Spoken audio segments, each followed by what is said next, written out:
I sat in that sterile family courtroom watching my parents' lawyer smugly shuffle papers, while my mother adjusted her pearls and my father straightened his tie. They were claiming I was financially irresponsible and demanding control of my assets, my savings account with $43,000, my Toyota Camry, and my downtown apartment. The bailiff opened a thick manila folder and began reading the official asset inventory. At the third item listed, the judge's face went pale and he shouted for immediate security. My parents suddenly looked terrified. 3 weeks earlier, I had been sitting at my desk at Meridian Tech Solutions reviewing quarterly marketing metrics when the certified mail arrived. The return address read, Henderson and Associates Family Law. My hand shook as I tore open the thick envelope, never imagining that my own parents would be taking me to court. The legal documents were dense with formal language, but the meaning hit me like a sledgehammer. Robert and Linda Thompson, my own mother and father, were petitioning for conservatorship over their 28-year-old son, Jason Thompson. They claimed I was financially immature, suffered from poor judgment in monetary matters, and required immediate intervention to prevent further irresponsible spending. I stared at the papers in disbelief. Me, financially irresponsible. I had graduated from Central State University with a business degree, worked my way up to digital marketing coordinator, and saved every penny I could. My Toyota Camry was purchased with cash after months of research. My downtown apartment was secured through good credit and steady employment. I lived modestly cooked at home and tracked every expense in detailed spreadsheets. My phone buzzed with a text from my sister Sarah. Heard about the court thing. We need to talk. 20 minutes later, I called her from the parking lot outside my office building. Sarah, what is this madness Mom and Dad are trying to take control of my bank account? Her voice was strained. Jason, they're worried about you. You're throwing money away on that expensive apartment when you could live at home and save. Expensive apartment. It's $850 a month for a one-bedroom. That's below market rate for downtown. And that car payment. What car payment? I bought it with cash. You know this. Sarah's silence stretched too long. Jason. They showed me your spending patterns. The casino withdrawals, the luxury purchases. My blood ran cold. What casino withdrawals? What luxury purchases, Sarah? I haven't been to a casino in my life. And my most expensive recent purchase was a $120 interview suit from Men's Warehouse. The bank statements don't lie, Jason. $2,000 withdrawal to Lucky Strike Casino last month, $3,500 to Platinum Gaming Resort the month before. Those withdrawals were for my apartment security deposit and car purchase, Sarah. You've seen my apartment. You know I shop at thrift stores and eat peanut butter sandwiches for lunch. Another long pause. Then Sarah's voice cracked. Jason, I gave them your mail from Thanksgiving. Your bank statements, your lease agreement, everything. They said you were hiding debt from them, that you needed help before you ruined your credit. The betrayal hit me harder than any physical blow. My own sister had been spying on me, stealing my personal documents, feeding information to our parents. Those family dinners where I proudly shared my career, successes, my savings goals, my plans for the future, they had all been intelligence-gathering missions. How long, Sarah? How long have you been helping them build a case against me? Since last Christmas. Dad said you were acting secretive about money, that you needed guidance but were too proud to ask. Mom was worried you were gambling or doing drugs because you never asked them for financial help anymore.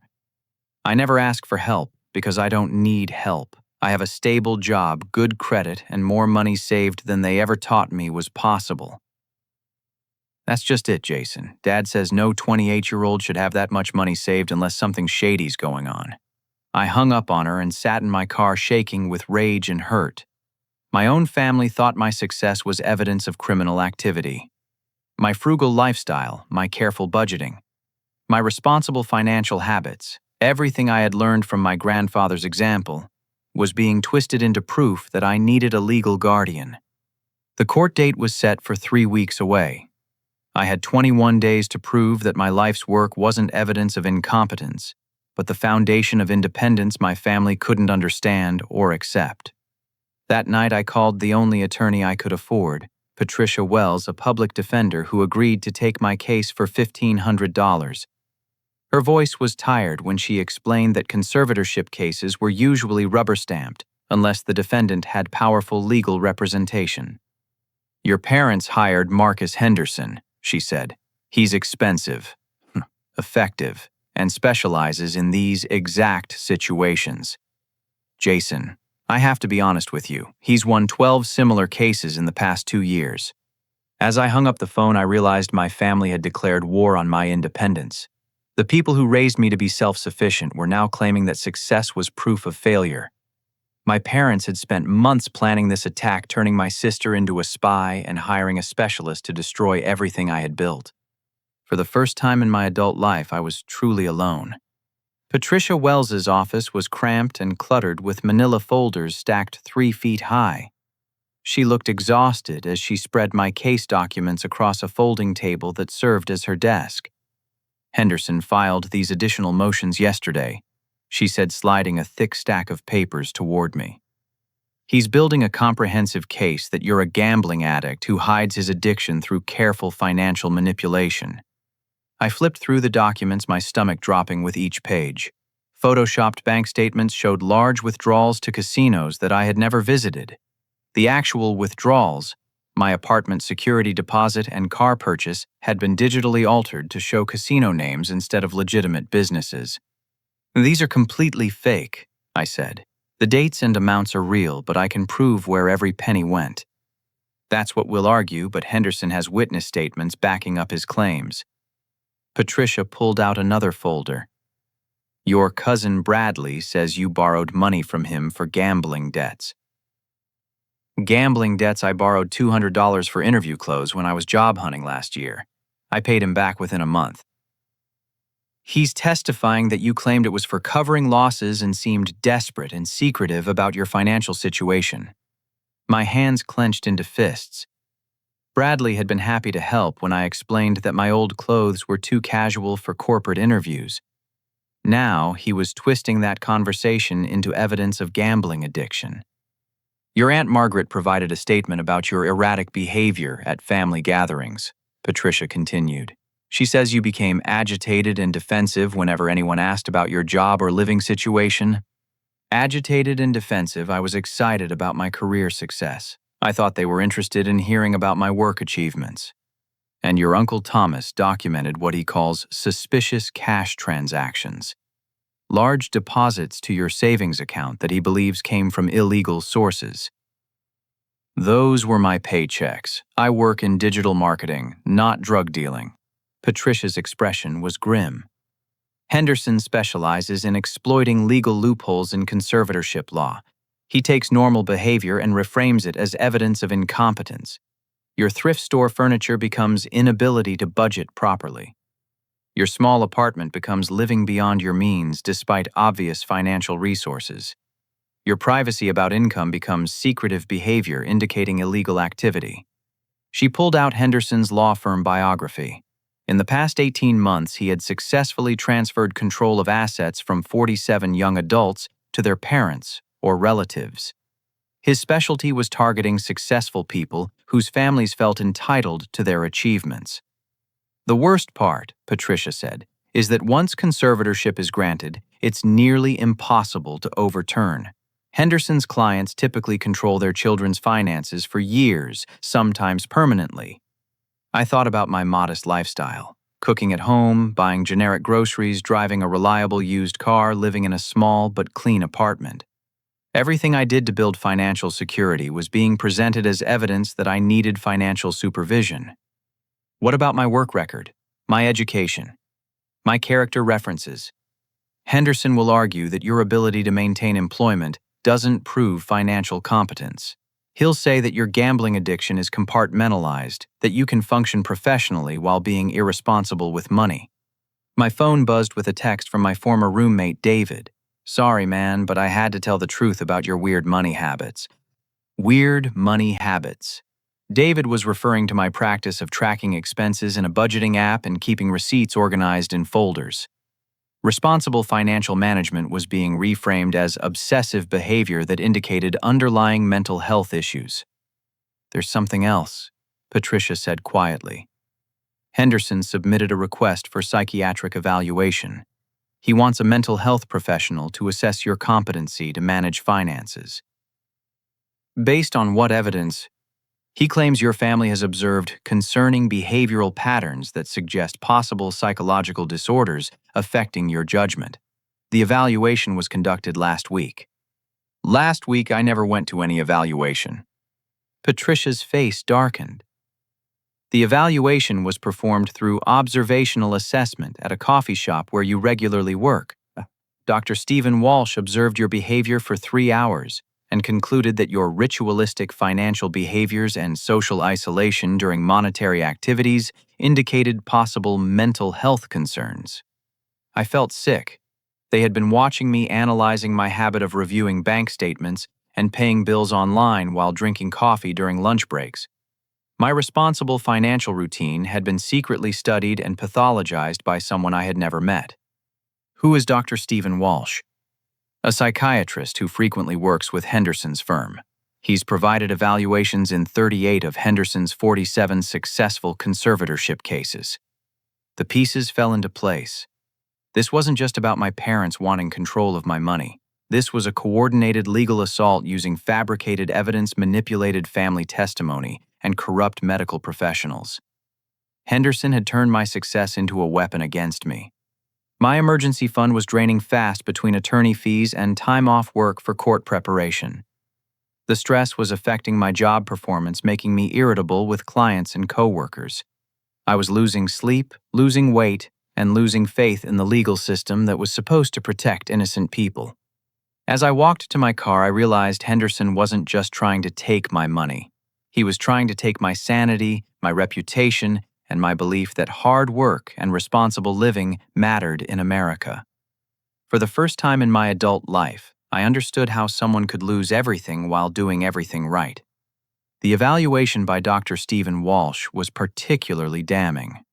According to his report, my obsessive documentation of financial transactions combined with deliberate social isolation during monetary activities suggested possible obsessive-compulsive disorder with financial fixations. He recommended immediate intervention through conservatorship to prevent potential financial self-harm through compulsive behaviors. I had never felt so alone or so helpless in my entire life. When Patricia Wells called me into her office the following Monday, her desk had disappeared under boxes of documents. "Henderson's evidence disclosure," she explained, gesturing at the paper mountain. "This is what they're planning to present against you." I stared at the boxes in shock. "All of this is about me." 5 years of documentation. Your parents have been systematically recording your life since you graduated college. She opened the first box, revealing color-coded file folders. Financial records, social interactions, employment history, even grocery receipts. The organization was meticulous. Green folders contained bank statement copies obtained through Sarah's mail theft.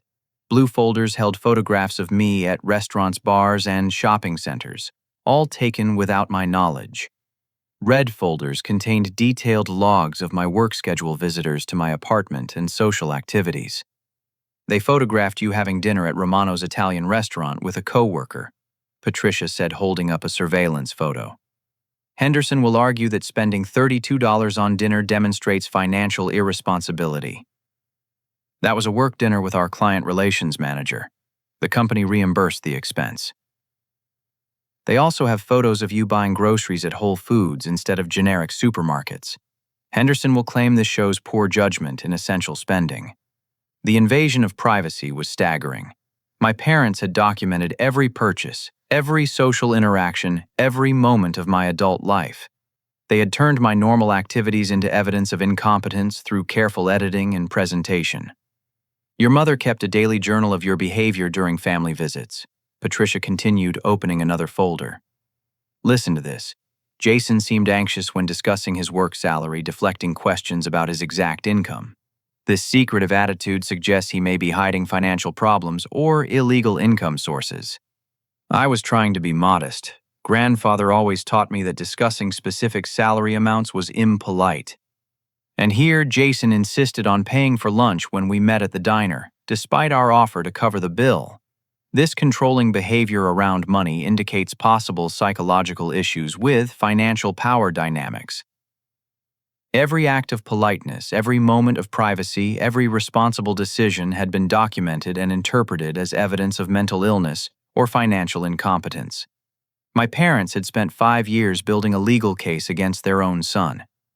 The character assassination goes deeper, Patricia said grimly.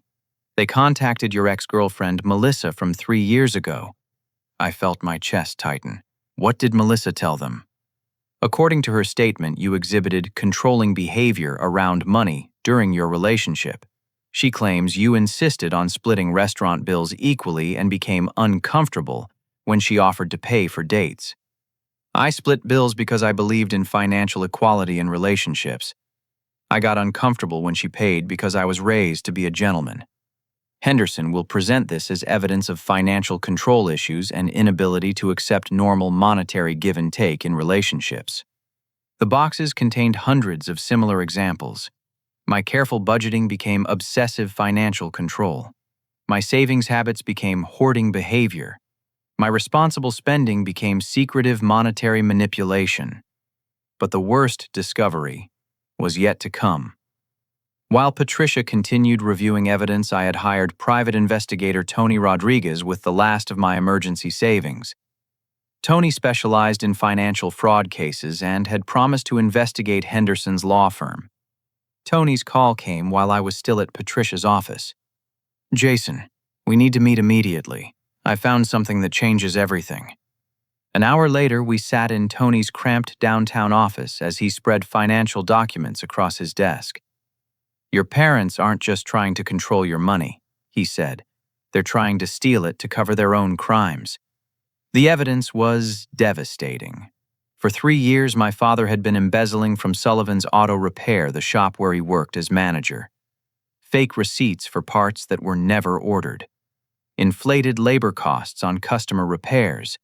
Insurance claims for equipment damage that never happened. Robert has stolen approximately $87,000, Tony explained. He's been creating false invoices and pocketing cash payments from customers. The shop owner is scheduled for a complete audit the week after your court hearing. My father is a thief. It gets worse. Your mother has been filing fraudulent insurance claims on their personal vehicles. Minor fender benders reported as major accidents claiming injuries that never occurred, billing for medical treatments she never received. The financial records painted a clear picture. My parents were drowning in debt from gambling losses and bad investments. They owed $63,000 to various creditors and had no way to repay the money before Robert's embezzlement was discovered. The conservatorship isn't about protecting you, Tony said. It's about accessing your savings to pay their debts and legal fees. They plan to empty your account and claim it was used for your treatment and care. I felt nauseous. My parents had spent years planning to rob their own son. Every family dinner, every conversation about my success, every proud moment I had shared with them, it had all been part of their scheme to identify and steal my assets. There's more, Tony continued. Dr. Stephen Walsh, the psychiatrist who evaluated you. He lost his medical license in Oregon 2 years ago for falsifying patient records in custody cases. His evaluation of you is completely worthless legally, but Henderson is using it anyway.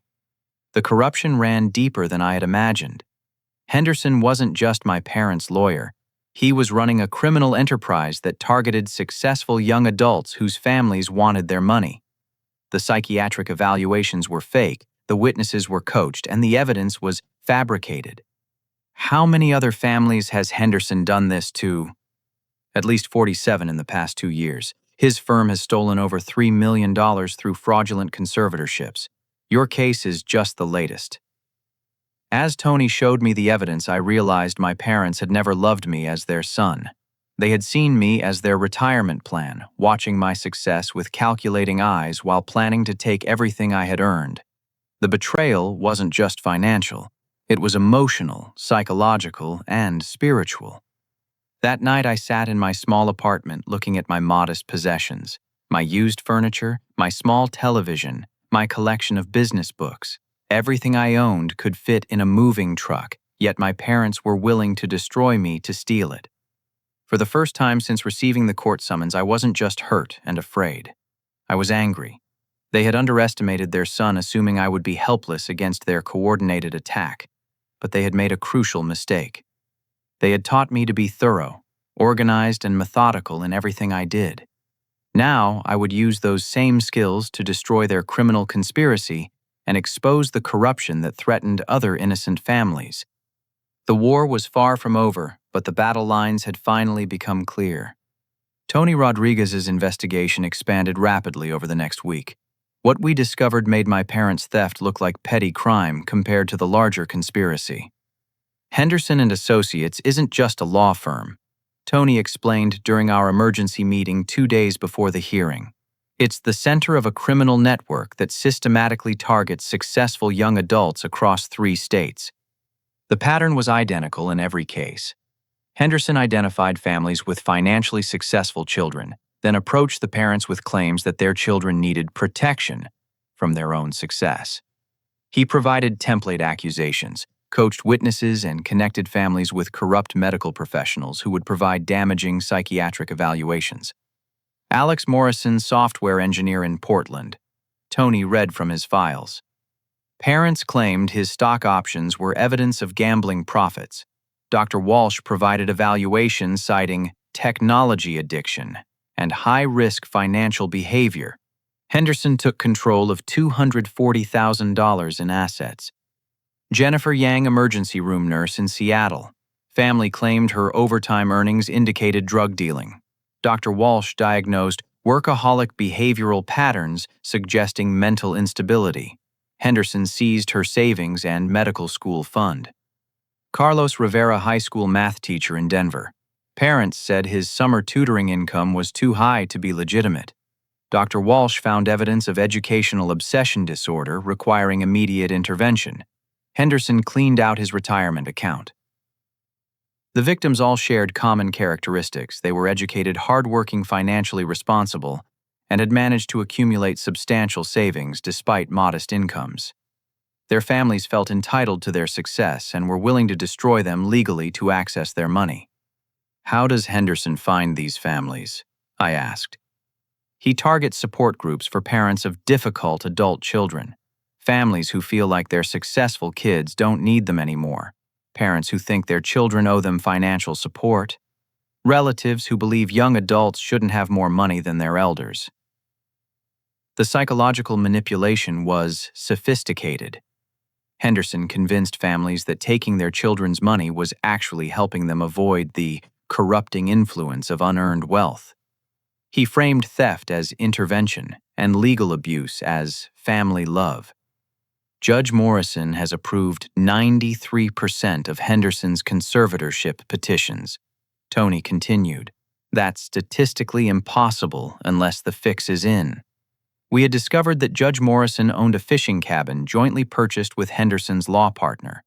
Their families vacationed together every summer, and Morrison's daughter worked as a paralegal at Henderson's firm.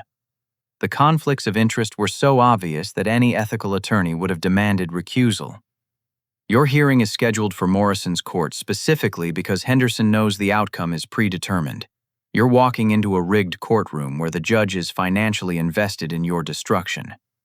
But Tony's most shocking discovery came through his contact in the FBI's Financial Crimes Division. Special Agent Maria Santos had been investigating Henderson's firm for 6 months as part of a larger probe into conservatorship fraud nationwide. "Your case is the missing piece we needed," Agent Santos explained during our clandestine meeting at a downtown coffee shop. "Henderson has been careful to spread his operations across state lines and use corrupt officials to avoid federal attention. But your family's embezzlement combined with the psychiatric fraud creates federal jurisdiction. The FBI had been building a case against the entire network, Henderson's law firm, Dr. Walsh's fraudulent evaluations, Judge Morrison's corruption, and the dozens of families who had participated in stealing their own children's assets. "We need you to cooperate with our investigation," Agent Santos said. "Wear a recording device to the hearing, let the corruption play out naturally, and help us catch them in the act of committing federal crimes." I felt the weight of responsibility settling on my shoulders. This wasn't just about my money anymore. It was about stopping a criminal enterprise that had destroyed dozens of families and stolen millions of dollars from innocent young adults. What happens if something goes wrong? What if Morrison grants the conservatorship despite the evidence? We'll intervene immediately. But Jason, we need clean evidence of the conspiracy in action. Your case will shut down this operation permanently and help us prosecute everyone involved. That night, I met with the other victims Tony had identified. Alex Morrison, the software engineer, had lost his job and apartment after his parents gained control of his finances. Jennifer Yang was working double shifts just to afford basic living expenses while her family spent her medical school fund on luxury vacations. Carlos Rivera had been forced to move back in with his parents, who now controlled every aspect of his financial life. "They don't see us as their children," Jennifer said, her voice hollow with exhaustion.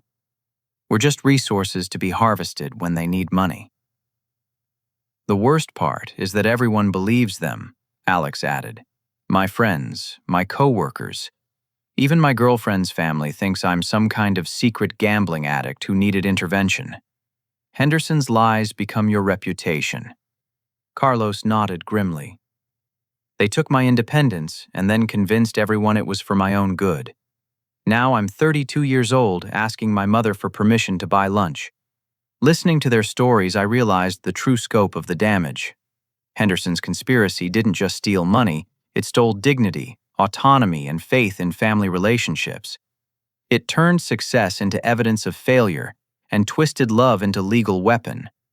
If we can expose this network, I told them, maybe we can help other families before they get destroyed. The next morning, Agent Santos fitted me with a sophisticated recording device disguised as a pen in my shirt pocket. The FBI had positioned agents throughout the courthouse, including one who would serve as the bailiff reading the asset inventory. "Your parents have no idea what's about to happen," Agent Santos explained. "They think they're walking into their payday. Instead, they're walking into federal prison." As I put on my best suit and prepared for the hearing that would determine my future, I realized something had fundamentally changed inside me. The fear and hurt were still there, but they had been joined by determination and purpose. My parents had taught me to be thorough, honest, and methodical. They had raised me to believe that hard work and integrity mattered. Now, I would use those values to destroy the criminal conspiracy they had joined and protect other families from their fate. The courtroom was about to become a battlefield, and I was finally ready to fight back. The night before the hearing, Patricia Wells, Tony Rodriguez, and I worked until 3 in the morning preparing for what Agent Santos called the most complex legal sting operation in federal courthouse history. Patricia had transformed from an overworked public defender into a focused legal strategist. Henderson's mistake was filing too much documentation, she explained, spreading our counter-evidence across her office floor. Every fake bank statement, every coach testimony, every fraudulent medical evaluation, it's all going to backfire spectacularly. My meticulous record-keeping habits inherited from my accountant grandfather had created a paper trail that would destroy Henderson's fabricated evidence. Bank statements with routing numbers that proved legitimate transactions. Photographs with metadata showing the real dates and locations of my activities. Employment records that verified every penny of my income. "Your grandfather would be proud," Patricia said, holding up 5 years of organized financial records. "Most people can't prove where their money came from or where it went. You can account for every dollar you've ever earned or spent." Tony's investigation had expanded beyond my family's crimes to encompass the entire conspiracy. Henderson's firm has processed over 400 conservatorship cases in 5 years with a 91% success rate. Statistically, that's impossible unless the system is completely rigged. The evidence against Dr. Stephen Walsh was particularly damning. Tony had discovered that Walsh had lost his medical license in 3 states for falsifying psychiatric evaluations in child custody cases, elder abuse investigations, and disability fraud schemes. He's been working with Henderson for 2 years, providing fake evaluations for 63 cases. Every single evaluation concluded that the targeted individual needed immediate conservatorship. But our most powerful ally emerged from an unexpected source. My grandmother, Dorothy. My father's 78-year-old mother had been quietly conducting her own investigation into her son's behavior. I've been tracking Robert's theft from the family business for 4 years. Dorothy told us, her voice shaking with anger. I have copies of every false invoice, every fake insurance claim, every stolen customer payment. He's been robbing us blind while claiming he was helping manage the shop. Dorothy's evidence was devastating. She had documentation proving that my father had stolen over $120,000 from the family auto repair business through an elaborate scheme of false billing and customer payment theft. I suspected something was wrong when customers started complaining about bills that didn't match their service records. So I started keeping my own set of books. Her meticulous documentation would prove that my parents' financial desperation was the real motivation behind the conservatorship petition. They needed my assets to repay their debts before the business owner discovered the extent of the theft. There's something else, Dorothy continued. I recorded Robert admitting to the embezzlement last week when he asked me to loan him money. He said the conservatorship was his only way out of the financial hole he'd dug. Agent Santos confirmed that Dorothy's recording provided the final piece of evidence needed for federal prosecution. With your cooperation tomorrow, we'll have enough to shut down the entire network and recover millions of dollars for the victims. Patricia had also contacted investigative journalist Amanda Cross from Channel 7 News. Amanda specialized in exposing legal system corruption and had been investigating Henderson's firm independently. She'll be in the courtroom tomorrow with a camera crew, Patricia explained. If something goes wrong with the federal operation, the story will break immediately and create public pressure for justice. My former girlfriend Melissa had also agreed to testify on my behalf after learning about Henderson's manipulation of her previous statement. I'm horrified that they twisted my words to make you look bad, she told me during a phone call. You were the most financially responsible person I ever dated. I broke up with you because I felt insecure about my own spending habits, not because you had problems with money. Character witnesses were mobilizing from every aspect of my life. My supervisor at Meridian Tech Solutions would testify about my work performance and professional integrity. 3 college professors had written detailed letters about my academic achievement and character. Even my former roommate David had recanted his statement after learning he had been manipulated by Henderson's investigators. They told me, you were in financial trouble and needed intervention, David explained apologetically. They said your family was worried about gambling debts and wanted to help before you lost everything. I thought I was protecting you by talking about your budgeting habits. The federal sting operation required precise coordination. Agent Santos had positioned undercover agents throughout the courthouse, including the bailiff who would read the asset inventory. They had also arranged for Judge Morrison's replacement due to a scheduling conflict, ensuring that the hearing would be presided over by Judge Catherine Reynolds, who had no connection to Henderson's corruption network. Morrison doesn't know he's been replaced yet, Agent Santos explained. Henderson will walk into the courtroom expecting his usual rubber stamp approval and instead find himself facing an honest judge and a federal investigation. The strategic positioning was crucial. The FBI needed Henderson to proceed with his usual tactics, presenting falsified evidence, coaching witnesses, and attempting to rush through the conservatorship approval before revealing the federal investigation. Once he commits perjury and suborns false testimony in federal court, we can prosecute him for multiple felonies carrying 20 to 30 years in prison, Agent Santos said. As dawn broke over the courthouse, I felt a strange sense of calm settling over me. The fear and uncertainty of the past month had crystallized into determination and purpose. My parents had underestimated their son, assuming I would be helpless against their coordinated attack. They had forgotten that they had raised me to be thorough, organized, and persistent. They had taught me to document everything planned carefully and never give up when fighting for what was right. Now, I would use those lessons to destroy their criminal conspiracy and protect other families from their fate. The recording device felt natural in my shirt pocket. The weight of federal law enforcement backing gave me confidence I hadn't felt since this nightmare began. Most importantly, the knowledge that other victims would be helped by my cooperation filled me with purpose beyond my own survival. Henderson's criminal empire was about to collapse, and I would be the one to bring it down using the values my parents had taught me before greed corrupted their hearts. The war was about to end, and justice was finally within reach. The courthouse felt different that morning. I arrived 30 minutes early and positioned myself at the defendant's table, watching as the various players in this elaborate deception took their places.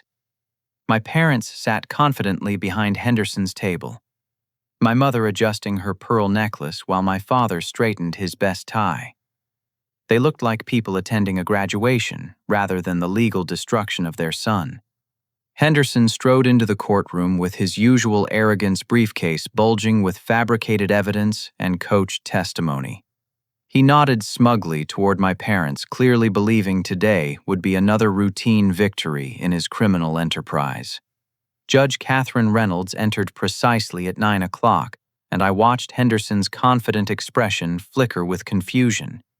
He had been expecting Judge Morrison, his corrupt partner, who rubber-stamped conservatorship petitions. Instead, he faced an unfamiliar woman with a reputation for meticulous legal analysis. "Your Honor," Henderson began, "I believe there's been a scheduling error. Judge Morrison was assigned to this case." Judge Morrison recused himself due to a conflict of interest. Judge Reynolds replied crisply, "I'll be presiding today. Please proceed with your opening statement." Henderson's discomfort was visible, but he pressed forward with his prepared presentation. "Your Honor, we're here today because Robert and Linda Thompson are concerned about their son's dangerous financial behavior. Jason Thompson has accumulated substantial assets through suspicious means and demonstrates reckless spending patterns that endanger his financial security." Patricia Wells responded with our prepared defense, carefully avoiding mention of the federal investigation. "Your Honor, Mr. Thompson is a responsible adult with steady employment, excellent credit, and documented sources for all income. His parents' petition is based on fabricated evidence and false testimony designed to steal his legitimately earned assets." "Objection," Henderson snapped. "Defense counsel is making inflammatory accusations without foundation." "Sustained," Judge Reynolds said. "Please limit yourself to facts, Ms. Wells." The hearing proceeded according to Henderson's usual script. He presented the photoshopped bank statements showing casino withdrawals, the coach testimony from family members, and Dr. Walsh's fraudulent psychiatric evaluation. Each piece of evidence was professionally presented and seemingly damning. My cousin Bradley took the witness stand and repeated his coach testimony about my alleged gambling debts. Aunt Margaret described my erratic behavior at family gatherings. Uncle Thomas detailed his suspicions about my mysterious income sources. Henderson was building toward his climactic moment when Bailiff Richard Thompson, actually FBI agent Thompson, approached the bench with a thick manila folder. "Your Honor, the court has received the complete asset inventory for review before any conservatorship determination." Judge Reynolds nodded. "Please read the inventory for the record." Agent Thompson opened the folder with theatrical precision. Item 1, savings account at First National Bank balance $43,217. Henderson smiled triumphantly. My parents leaned forward eagerly. This was the moment they had been planning for months.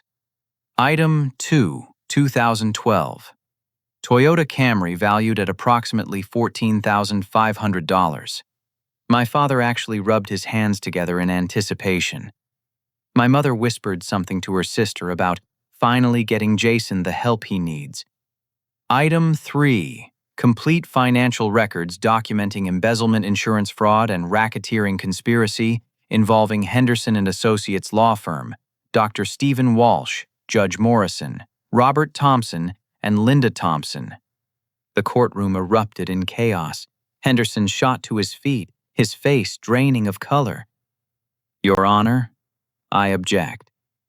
This is completely irregular. Judge Reynolds recoiled, her eyes wide with shock. Stop immediately, bailiff, get security in here. My parents froze in their seats, finally understanding that their carefully planned theft had become a federal trap. My mother's pearl necklace suddenly looked like a noose around her throat. My father's confident posture crumpled as FBI agents emerged from the gallery seating. Ladies and gentlemen, Agent Santos announced, displaying her badge, this courtroom is now under federal jurisdiction. Henderson and Associates law firm is under investigation for racketeering, fraud, and conspiracy. Henderson made a desperate attempt to destroy documents, ripping papers from his briefcase and stuffing them into his mouth. 2 agents tackled him before he could swallow the evidence restraining him, as he screamed about prosecutorial misconduct and entrapment. Judge Reynolds called for order, but the courtroom had descended into pandemonium. My parents tried to flee through the gallery exit but found their path blocked by federal agents. My mother collapsed into a chair, sobbing hysterically. My father stood frozen, his face gray with terror. Robert Thompson and Linda Thompson.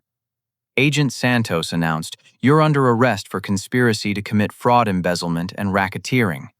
The agents read them their rights while my mother wailed about being innocent victims of legal manipulation. Dr. Stephen Walsh, who had been sitting in the back row as an expert witness, attempted to escape through the side door but was immediately apprehended. I was just providing medical opinions, he protested. I never committed any crimes. Agent Santos played the recording of my father admitting to embezzlement for the entire courtroom to hear. Robert's voice was clear and unmistakable. The conservatorship is my only way out of this financial hole. Once we get control of Jason's money, we can pay back what I borrowed from the shop before anyone notices. Patricia Wells revealed my cooperation with the federal investigation, explaining how the recording device had captured additional incriminating conversations. Henderson's coaching of witnesses, his instructions for presenting falsified evidence, his promises to split the stolen assets with the participating families. Everything had been documented and recorded. The courtroom gallery filled with other victims' families and media representatives. Alex Morrison, Jennifer Yang, and Carlos Rivera sat in the front row, tears of relief streaming down their faces as they watched their tormentors being arrested. Henderson's final desperate gambit was attempting to negotiate immunity in exchange for exposing other corrupt officials. I can give you judges in 6 states, he screamed as agents handcuffed him. I can expose the entire network. We already have the entire network, Agent Santos replied coldly. Your cooperation is neither needed nor wanted. As the chaos subsided, Judge Reynolds addressed me directly. Mr. Thompson, this court finds no evidence supporting a conservatorship petition. In fact, the evidence suggests you are a responsible adult who has been the target of an elaborate criminal conspiracy. The petition is dismissed with prejudice. My sister Sarah, who had been sitting quietly in the back of the courtroom, approached me with tears in her eyes. Jason, I'm so sorry. I thought I was helping you. I thought they really believed you were in trouble. Sarah, they manipulated you just like they manipulated everyone else. The important thing is that it's over now. My grandmother Dorothy stood up slowly and spoke in a voice that carried throughout the courtroom. I disown my son Robert for betraying everything this family stands for. Jason, you are the only child I recognize. You've honored your grandfather's memory by fighting for what's right. The media descended immediately after court adjourned. Amanda Cross from Channel 7 News interviewed me on the courthouse steps while federal agents loaded Henderson, my parents, and Dr. Walsh into unmarked vehicles. "How do you feel about exposing this criminal conspiracy?" she asked. "I feel like justice has been served," I replied. "But more importantly, other families will be protected from these predators. No one should have their success turned into evidence against them." As I walked away from the courthouse that afternoon, I realized my parents had taught me the most valuable lesson of my life without intending to. They had shown me the difference between love and control, between family support and family exploitation. Real parents celebrate their children's success. Criminal parents try to steal it. 6 months after that explosive courtroom scene, I stood in the same courthouse for the final sentencing hearing. The federal prosecution had moved with unprecedented speed, driven by public outrage and overwhelming evidence of the conspiracy's scope. Marcus Henderson received 8 years in federal prison and permanent disbarment from practicing law in any state. His law firm's assets were seized to compensate victims, and his criminal network had been completely dismantled. Judge Morrison was sentenced to 5 years and removed from the bench for accepting bribes and corrupting the judicial system. Dr. Stephen Walsh faced 3 years in federal prison and permanent revocation of all medical licenses nationwide. His fraudulent psychiatric evaluations had destroyed dozens of families, and the medical board launched investigations into similar cases across multiple states. My parents stood before Judge Reynolds for their sentencing hearing, looking nothing like the confident conspirators who had tried to steal my life savings. My father had lost 40 pounds during pre-trial detention, and my mother's pearl necklace had been replaced with an orange jumpsuit. Robert Thompson and Linda Thompson. Judge Reynolds announced, "You have been convicted of conspiracy, embezzlement, fraud, and racketeering. The court sentences each of you to 4 years in federal prison, followed by 3 years of supervised probation and full restitution to all victims." I felt no satisfaction watching my parents led away in handcuffs. They had chosen greed over love, theft over family, and crime over integrity. Their punishment was justice, but it was also tragic proof of how corruption destroys everyone it touches. The Victim Compensation Fund had restored much of what Henderson's network had stolen. Alex Morrison got his stock options back and landed a better job at a software startup. Jennifer Yang resumed medical school with her savings intact and a scholarship from the Victims' Rights Foundation. Carlos Rivera received his retirement money and bought a house where he could live independently. My own life had transformed in ways I never expected. The publicity from the case led to a promotion at Meridian Tech Solutions, where my colleagues respected my courage in exposing the conspiracy. I had also started a consulting business helping families resolve financial conflicts through honest communication rather than legal warfare. The most meaningful change was my relationship with my grandmother, Dorothy. She had moved into a senior living community near my apartment, and we shared dinner every Sunday while she told stories about my grandfather's integrity and work ethic. "Your grandfather always said that character is what you do when no one is watching," she told me one evening. "You proved your character when everyone was watching." Sarah had undergone extensive therapy to understand how the conspiracy had manipulated her emotions and turned her into an unwitting accomplice. Our relationship was slowly rebuilding based on honest communication and mutual respect. "I've learned to recognize the difference between concern and control," she said during one of our weekly coffee meetings. "Real family members want you to succeed on your terms, not theirs." The legal advocacy work became my passion. I testified before the state legislature about conservatorship law reforms, helping pass legislation that required independent psychiatric evaluations and mandatory legal representation for defendants. The Jason Thompson Protection Act established strict oversight for family financial guardianship cases. Through the victim support group, I met attorney Rachel Martinez, who specialized in family financial abuse cases. Our relationship developed gradually as we collaborated on legal reform initiatives, building a foundation of shared values and mutual respect. "You've turned personal trauma into social change," she told me after we successfully lobbied for federal reforms to conservatorship laws. "That's the most meaningful kind of healing." The scholarship fund I established helped young adults escape family financial abuse and build independent lives. Recipients received grants for education, housing deposits, and legal fees while learning financial literacy and boundary-setting skills. My downtown apartment remained modest, but it felt like a palace of freedom compared to the legal prison my parents had tried to construct around me. My used Toyota Camry still ran perfectly, and my savings account had grown steadily through careful budgeting and wise investing. The media attention led to a documentary called Family Predators: The Conservatorship Conspiracy, which exposed similar criminal networks in other states and prompted federal investigations nationwide. My story became part of a larger movement to protect adult children from family financial exploitation. Professional speaking opportunities allowed me to share lessons about financial independence, family boundaries, and recognizing manipulation tactics. Corporate audiences appreciated practical advice about workplace financial pressure, while college students learned to identify warning signs of family financial abuse. The most profound realization came during a victim support group meeting 1 year after the trial.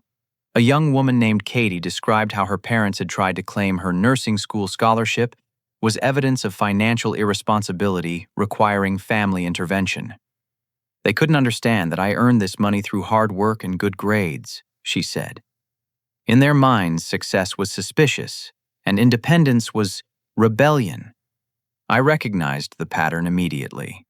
Families who felt threatened by their children's success often responded with attempts to regain control through legal or emotional manipulation. The conservatorship conspiracy had simply provided a sophisticated legal framework for an ancient family dysfunction. The most important lesson I've learned, I told the group, is that you don't owe anyone access to your success just because you share DNA. Real family celebrates your achievements instead of trying to confiscate them. The healing process taught me to distinguish between healthy family involvement and toxic family control. Loving parents offer guidance when requested and support when needed. Criminal parents demand obedience and steal assets when convenient. My grandfather's financial wisdom finally made complete sense. He had taught me to be self-sufficient not just for personal security, but as protection against family members who might try to exploit success they hadn't earned. 2 years after the trial, I received a letter from my mother in federal prison. She apologized for the conspiracy and claimed she had been manipulated by Henderson and my father. The letter asked for forgiveness and suggested that families should move past mistakes and rebuild relationships. I showed the letter to Rachel, who helped me understand that genuine apology requires accepting responsibility without making excuses or demanding forgiveness. My mother's letter contained neither accountability nor respect for the boundaries I had established. Forgiveness doesn't require reconciliation, Rachel explained. You can forgive their humanity while refusing to trust their behavior. I wrote back once explaining that forgiveness was a personal process that didn't include resuming contact or rebuilding relationships. Some betrayals are too fundamental to overcome, and some bridges are too damaged to repair. The business consulting work expanded into a full-time practice, helping families navigate financial transitions without destroying relationships. Parents learned to respect adult children's autonomy, while young adults developed skills for maintaining independence while honoring family connections. Healthy families grow apart naturally as children become independent, I explained to clients. Unhealthy families use guilt manipulation or legal action to prevent that natural separation. 5 years after the conspiracy collapsed, I stood before a conference of family court judges explaining how to recognize fraudulent conservatorship petitions. The legal reforms we had championed were preventing similar crimes across the country, and other states were adopting our protection protocol. The warning signs are clear once you know what to look for, I told the audience. Successful adults don't suddenly become incompetent. Families who target their own children's assets aren't providing protection. They're committing theft. The message resonated beyond legal circles. Financial planners began incorporating family dynamics education into their practice. Mental health professionals learned to recognize financial abuse patterns. Law enforcement agencies developed specialized units for investigating family financial crimes. My personal life had flourished in ways that success during my 20s never could have predicted. Rachel and I married in a small ceremony attended by grandmother Dorothy's sister Sarah, and the friends who had supported me through the legal battle. The wedding reception doubled as a fundraiser for the Victim Advocacy Foundation. Our first home was a modest house in the suburbs where we could build the kind of family life based on mutual respect rather than financial control. The mortgage payment was affordable, the neighborhood was safe, and the future looked bright with possibilities my parents had tried to steal. Standing in our kitchen one Sunday morning making breakfast while Rachel read the newspaper and grandmother Dorothy told stories about my grandfather's integrity, I realized something profound had changed inside me. The fear and hurt had been replaced by wisdom and purpose. Sometimes the people who try to destroy us end up teaching us the most valuable lessons about strength, independence, and the difference between love and control. My parents' betrayal had forced me to discover who I really was beneath their expectations and manipulations. Real family consists of people who celebrate your success rather than trying to steal it. True love supports independence rather than demanding dependence. Authentic relationships respect boundaries rather than exploiting vulnerabilities. The conservatorship conspiracy had been designed to make me doubt my judgment, question my competence, and surrender my autonomy to people who claimed to know better. Instead, it had taught me to trust my instincts, value my achievements, and protect my independence from anyone who tried to undermine it. Justice had been served, but more importantly, wisdom had been gained. The young man who had sat terrified in that courtroom 5 years ago had grown into someone who could help other families avoid the same destruction. As I finished preparing breakfast and called my family to the table, I reflected on the most important lesson learned through this ordeal. Sometimes the greatest gift your family can give you is showing you exactly who you don't want to become. Have you ever faced a situation where family members tried to control your financial decisions or questioned your independence? How did you establish healthy boundaries while protecting your relationship with people you care about? Share your experiences in the comments below. Your story might help someone else navigate similar challenges. If this story resonated with you, please like this video to help others find it when they need guidance about family financial boundaries. Subscribe to our channel for more stories about overcoming manipulation and building healthy relationships. And please share this video with friends who might benefit from understanding the warning signs of family financial abuse. Thank you for listening to my story and supporting others who are fighting for their independence and dignity. Remember that your success belongs to you, and anyone who tries to take it away is showing you their character, not yours. Stay strong. Trust your judgment and never let anyone convince you that achievement is evidence of failure. Until next time, protect your dreams and surround yourself with people who want to see you succeed.